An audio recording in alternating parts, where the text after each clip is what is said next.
noite, galera. É isso aí. E hoje estamos aqui mais uma vez nesse 5º episódio da 2ª temporada do Passa Visão Podcast. Estamos aqui recebendo do MC, o Everton Eduardo Everton. Se você puder falar um pouco sobre você. Me chamo Eduardo Everton Bezerra de Oliveira, moro em São José de Mipibu, sou negro, estou de moletom preto, usando boné branco e tenho 25 anos. Isso aí.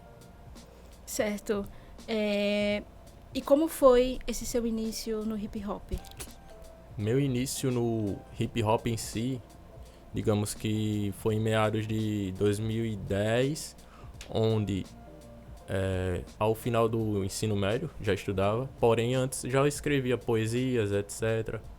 E com isso eu recebi uma visita bacana, que foi de um amigo, que ele morava na outra rua, que a gente não tinha muito diálogo, mas a gente virou amigo, cujo nome dele é Madison Costa. Atualmente ele trabalha, não tem tanto engajamento quanto eu na cultura, porém foi ele que me deu esse impulso. Como é que ele me deu esse impulso? Ele simplesmente chegou lá em casa, me mostrou a cultura, as batalhas de MCs, no período onde a Batalha do Tanque estava no auge, Orochi, Pelé, etc. E me mostrou uma música, cujo nome da música era Sonhos. Foi em qual ano? Foi em 2010. Aí ele me mostrou essa música, isso na esquina de casa ali, e ele transpareceu sinceridade, que é algo que, digamos, é muito raro encontrar hoje em dia, tanto naquele período quanto hoje em dia, quando você mostra algo, seja de qual for a cultura, a religião, etc. Ele mostrou aquela música e os olhos dele brilhou e eu vi assim, caramba, que bacana. Aí eu me identifiquei, entendeu?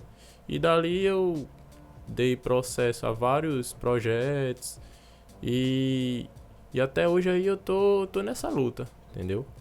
Buscando evoluir a batalha que ocorre na minha cidade, buscando evoluir como artista em outras batalhas, aparecendo, digamos, do anonimato, porque como eu moro em São José, interior, não tem muito isso.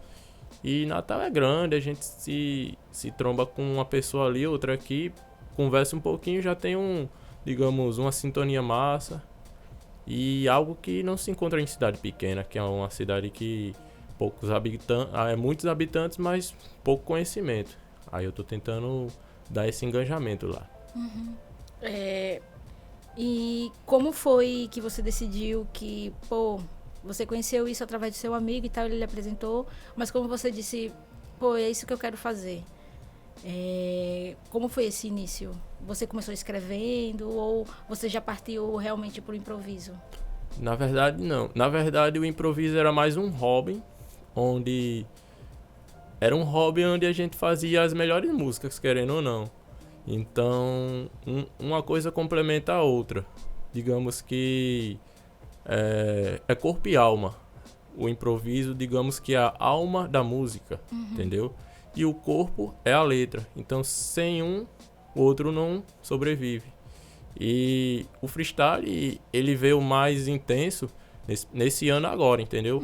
Digamos que eu tive mais uma disposição maior para me impor e participar de batalhas, participar de organizações, procurar ampliar meu conhecimento como coordenador cultural. E o freestyle fez com que eu mudasse minha forma de pensar. Por quê? Digamos que muitos marginalizam a cultura hip hop, porém recentemente eu fui para a Batalha do Vinho, achei uma cena bastante interessante, que foi a pré-seletiva.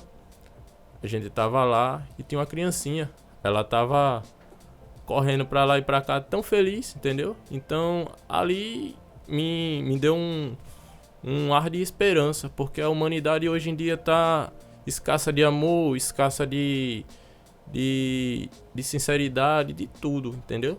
Então aquela criança ali naquele ambiente, ela tá vendo o corre de todo mundo, tá vendo o brilho no olhar dos MCs.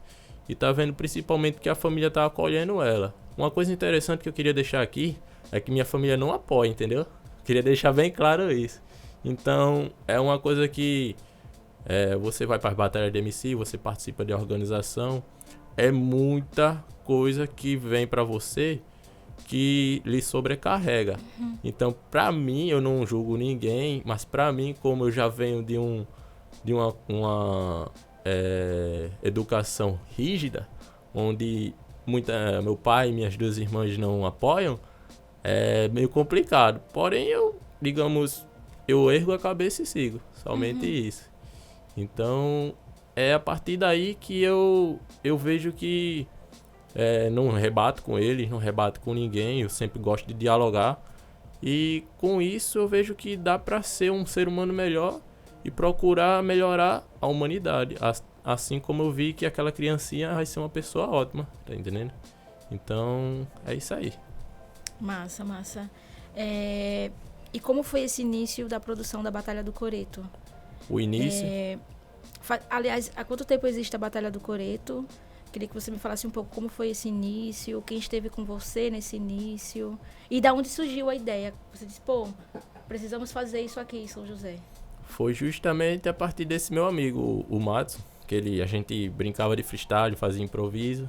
Aí ele deu a ideia da Batalha do Cemitério, que era na Praça do Cemitério que tem lá em São José, que aliás a gente fez uma edição recente, mas não vingou muito. Depois eu vou entrar em detalhes sobre isso, mas o foco era a Batalha do Cemitério, entendeu? Que era uma praça mais central e etc. Porém, devido a ele ser muito tímido e etc., eu não julgo, claro, deixei ele seguir o caminho dele e eu fui o meu e até a gente tem um diálogo bastante interessante. Aí, teve batalhas lá central que não vingaram e 2020 teve um amigo meu que no período o vulgo dele era Lebrinho, atualmente eu acho que ele é evangélico, o nome dele é Herbert. Então ele disse, vamos fazer a Batalha do Coreto, onde ocorre atualmente a Batalha do Coreto. Antigamente não tinha aquela estrutura da praça, que é uma praça na parte de cima e tem uma parte submersa, entendeu? Então tem uns lanchonetes embaixo e em cima.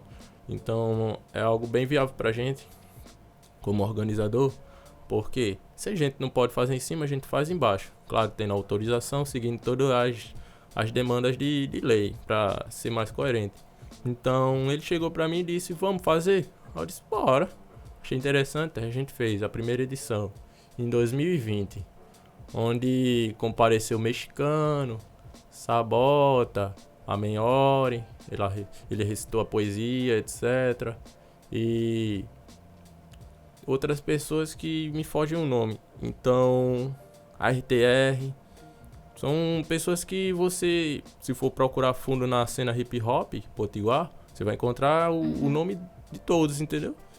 Compareceram lá, eu fiquei, poxa, caramba, essa galera veio aqui. Aí aquele calor, aquela energia e me fez acender aquela chama, entendeu?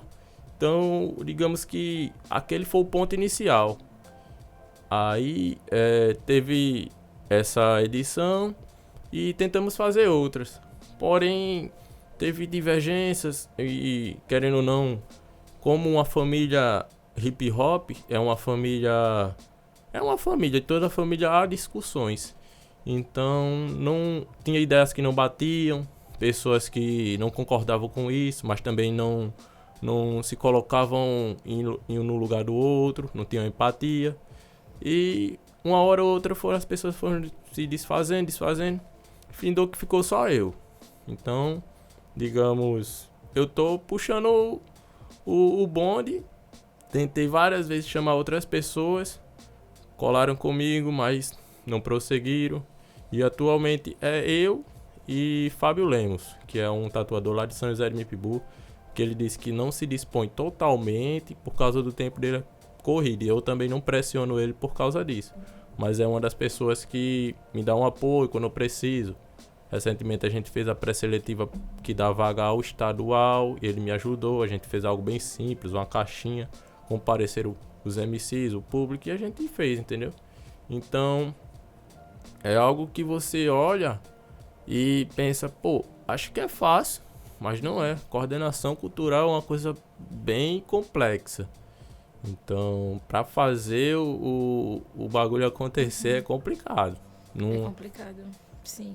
Imagino que seja muito complicado mesmo, até porque entrevistando outras pessoas que organizam as batalhas aqui em Natal, aí você pode ver que apesar delas também terem mais pessoas perto e terem um acesso maior, ainda assim é bastante complicado. Imagino que estando mais pro interior e estando sozinho praticamente seja uma dificuldade tremenda. E aí, justamente, encaixando nessa pergunta, eu lhe pergunto, você recebe algum tipo de apoio da prefeitura de lá, das pessoas que estão próximas de você? Você disse que não recebe apoio da sua família e tal, mas outros colegas chegam para apoiar, por exemplo, para investir nessa questão de som, ou LCD, som? Em questão de apoio moral e apoio financeiro, vamos especificar, né? Então, apoio moral em si, do próprio público da região de São José de Mipibu, a gente não tem muito, porque como eu citei aqui no início, é algo que é meio escasso. Então, quando a gente faz, para quem comparece, parece algo meio que zoeira. Um ou dois compreende como uma cultura. Então, a gente tem que ampliar isso. Eu estou tentando ampliar aos poucos. Como? Eu estou planejando uma oficina de rimas para tentar enraizar isso nas crianças, ou até mesmo nos jovens que queiram aprimorar isso, mesmo não tendo um conhecimento tão vasto, mas o pouco que eu sei dá para passar para quem quer aprender, entendeu? E com isso eles vão escolher os caminhos dele. É melhor do que estar nas ruas fazendo coisas erradas. Em questão de financeiramente, a prefeitura de São José de Mipibu, ela dá um apoio, entendeu? Mas não é aquele apoio direto. Também eu não sou um cara de, assim, por exemplo, eu não sou um cara de cobrar muito. Que eu acho que eu deveria me cobrar muito para poder cobrar muito dos outros. Porém, eu sou um cara mais na minha. Digamos que eu vou pedir um som a você. Você é coordenadora cultural ou alguma coisa da prefeitura, etc. Se você não puder, beleza, tranquilo. Aí eu vou lá, dou o meu jeito, faço. O que eu não vou deixar é deixar o movimento de mão, entendeu? Então muitas vezes eu pedi, entendeu? Eles me deram apoio. E muitas vezes também eu pedi e eles também não conseguiram me apoiar. Muitos julgam que, digamos, a prefeitura tem que ir, isso, mas é aquela coisa. Eu tenho que me pôr no lugar deles, eu tenho que entender o lugar deles também, entendeu? Eu não sou o cara que vai ficar lá direto, não. O que eu tenho como aprendizado é, digamos, editais. Eu tenho que focar em editais. Então, se eu conseguir passar em algum edital, eu não vou depender deles. Eu vou depender só de mim, entendeu? É algo que eu vejo assim como prioridade. Faço um edital como a Lei Aldir Blanc, etc. São editais que eu busco para fazer os movimentos. Então, esse é o meu foco. Então, digamos que, como diz o Marechal, um só caminho, né? Mas sem ser egoísta, sempre focando no caminho que amplia as mentes ao redor. Tá entendendo? Total. É muito bacana você falar até nessa questão dos editais. Exato. Porque como o hip hop acaba sendo uma cultura muito marginalizada aqui e é feita muito por pessoas da periferia, muitos não têm esse tipo de acesso e não conseguem se inscrever. Até mesmo não conseguem ter nem acesso, às vezes, à internet, né? Para poder chegar lá e se inscrever e perdem prazos, todas essas coisas. E como você teve esse tipo de acesso? Você já se inscreveu anteriormente na Lei Aldir Blanc ou alguma outra lei de captação? Já me inscrevi nessa da Lei Aldir Blanc. Eu tive acesso justamente pela Cooperativa das Batalhas. Pelo grupo da cooperativa, onde eles colocaram lá no... Digamos que eu era leigo de informação em relação a isso. Não sabia realmente que a cultura tinha esse acesso. Eu ainda estou ampliando essas questões de informações sobre leis que favorecem a cultura hip hop. Então é algo que eu estou estudando aos poucos para poder ser uma pessoa justa. Então, porque a gente não tem realmente essas informações. E quando eu vi lá no grupo da cooperativa, eu disse, o que é isso? Aí apareceu, eu fiquei até com vergonha, eu fiquei, o que é isso? Aí o rapaz chegou e me explicou e tal e tal. Eu, olha que bacana, eu vou tentar. Aí tentei, né, e tal e tal. Só que deu um errinho lá na certidão negativada, etc. Porque teve uns probleminhas de uma microempresa que eu tinha aberto no meu nome. E na verdade eu não tinha, mas foi um BO que deu, mas não deu certo. Mas eu fiquei ciente do que era a lei. E fiquei bem interessado. Já foi um teste, né? Foi um teste que eu fiquei bacana. Aí daí, de diante, eu comecei a pesquisar mais. E não sabia que existia currículo artístico, pra você ter ideia. Sim. Então eu fiz tenho salvo no meu drive. E são coisas que o artista em si deve procurar saber. Porque, querendo ou não, é uma profissão. E você tem que agir como um profissional. Não só como um MC ou coordenador, e sim como um profissional. Mediante a todas as circunstâncias. Total. Acho que isso vai muito dessa questão também da marginalização, né? Você falando agora de, tipo, não sabia que precisava ter esse currículo ou portfólio artístico. E quantos não conseguem nem ter acesso, às vezes, para tirar uma foto boa, para montar um portfólio, algo assim do tipo. Isso é muito louco, né? Queria que você falasse um pouco mais como foi essa questão da Batalha do Cemitério. Como foi essa dispersão, sabe? Que eu acho importante, já que a Batalha do Cemitério foi mais ou menos a propulsora, né, da Batalha do Coreto. Eu digamos que eu sinto certo remorso em relação à Batalha do Cemitério, como se fosse uma batalha que eu poderia ter focado mais, mas porém foi num período que foi meio complicado da minha vida em expor minhas atitudes, porque como eu lhe disse, minha família não apoia e eu tava ali digamos que tava sendo massacrado, entendeu?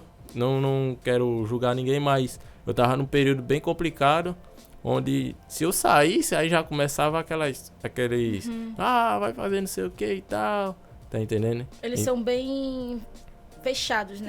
Nessa questão. Isso. Mas atualmente, graças a Deus, digamos que tá mais suave, porque eu tô com emprego, aí eu tô, digamos, emprego dá uma certa liberdade, você ajuda em casa, faz o que você tem que fazer em casa, dá a sua ajuda, sai. Claro que tem que dizer, não, vou fazer tal coisa, porque querendo ou não, pai é pai. Infelizmente eu não tenho minha mãe hoje em dia, faz 7 anos. Então eu sinto bastante falta dela. E eu sei que ele se preocupa. Aliás, ele quando eu saí agora, ele disse, hoje eu vou dormir cedo, viu?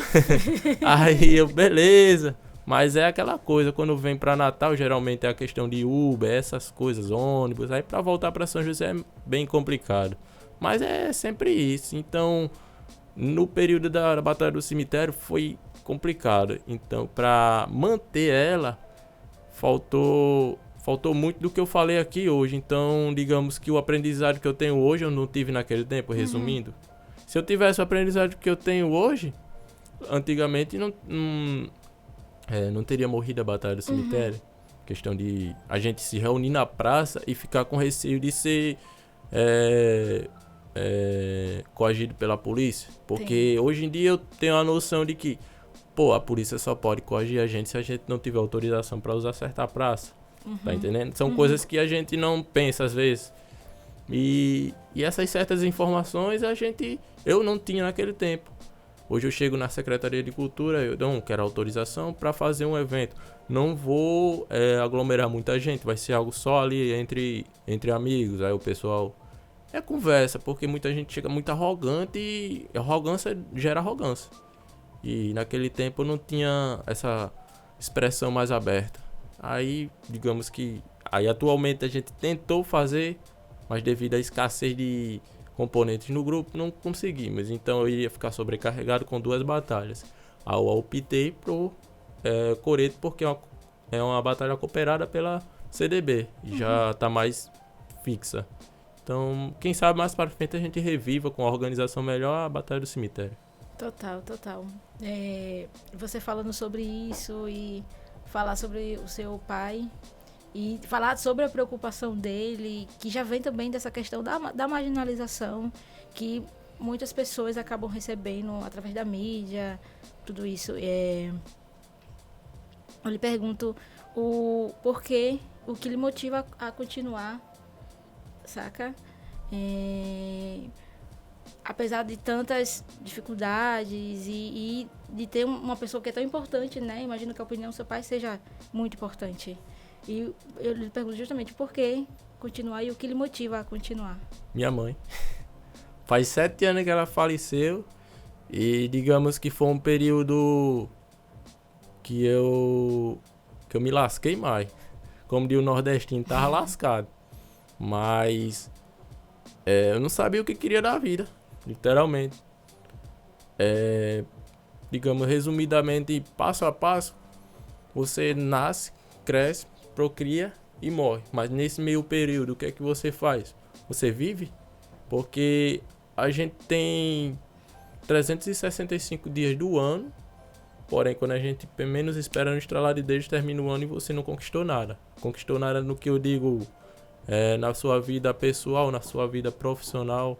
Então, você, quando perde alguém, você vê que você sente um vazio que não tem lógica, entendeu? Você fica perdido. Então foi naquele período que eu me senti perdido. Primeiro eu já tinha perdido a minha avó, e ela era a única pessoa que eu conversava, e minha mãe também. Eu nunca conversava tanto com meu pai. Ele era bem fechadão. Tipo, chegava do trabalho, chegava, dormia, pronto. Minha mãe não, era mais zoeira, então eu tinha mais liberdade com ela. Por isso que eu tenho um diálogo bem interessante com o gênero feminino do que com o gênero masculino. Às vezes por causa das conversas tão machistas que não me convém. Aí eu fico pensando, hoje em dia, se ela tivesse aqui, às vezes eu pergunto, ela estaria orgulhosa de mim? Beleza, tô trabalhando, tô ajudando em casa, tô sendo... Eu não bebo, não fumo, pra você ter ideia, né? Eu não bebo, não fumo, eu como bastante. Mas eu sou um cara caseiro. Se você me encontrar numa festa com 1 a 2 pessoas, porque eu não ando com aquele grupo tão grande, entendeu? E fazendo zoeira. Então eu sou aquele cara que você, digamos assim, o quietinho da sala, o nerd, tá entendendo? Porém, no meu tempo de escola eu bagunçava bastante, modéstia à parte. Mas é isso, eu me motivo através dela. Porque eu vejo que ela tá ali perto de mim, me motivando a não desistir. E eu sei que isso tem um propósito. E esse propósito eu tô buscando entender. Então, esse propósito pode ser na música, entendeu? Como artista.